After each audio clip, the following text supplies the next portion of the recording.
大家好，我是小颖，今天我们来做好喝的甜汤。首先准备桃胶、雪燕、皂角米，一共30克，然后倒入清水，清洗干净之后浸泡1夜。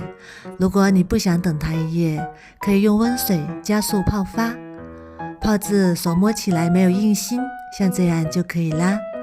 然后多清洗几遍，清洗干净，控干水分，装入碗中备用。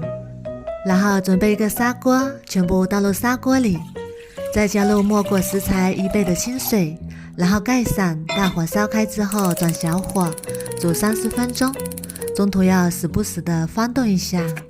再准备一块南瓜，去皮去籽。南瓜含有丰富的膳食纤维，能够促进肠道蠕动，预防便秘。常吃南瓜好处非常多。然后把它切成小块，切好之后装入碗中备用。我们的桃胶也煮得差不多啦，搅动一下，防止糊锅底，像这种粘稠的状态就可以啦。满满的胶原蛋白。再把切好的南瓜也加进来，然后加入红枣、枸杞、桂圆干，再倒入2盒纯牛奶和适量的冰糖。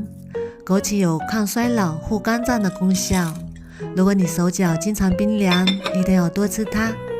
然后转小火煮5分钟，关火再焖10分钟。哇，好香啊！浓浓的南瓜奶香味，一道营养又美味的甜汤就做好啦。女人气色不好，一定要内调，经常喝上1碗比敷面膜强多了。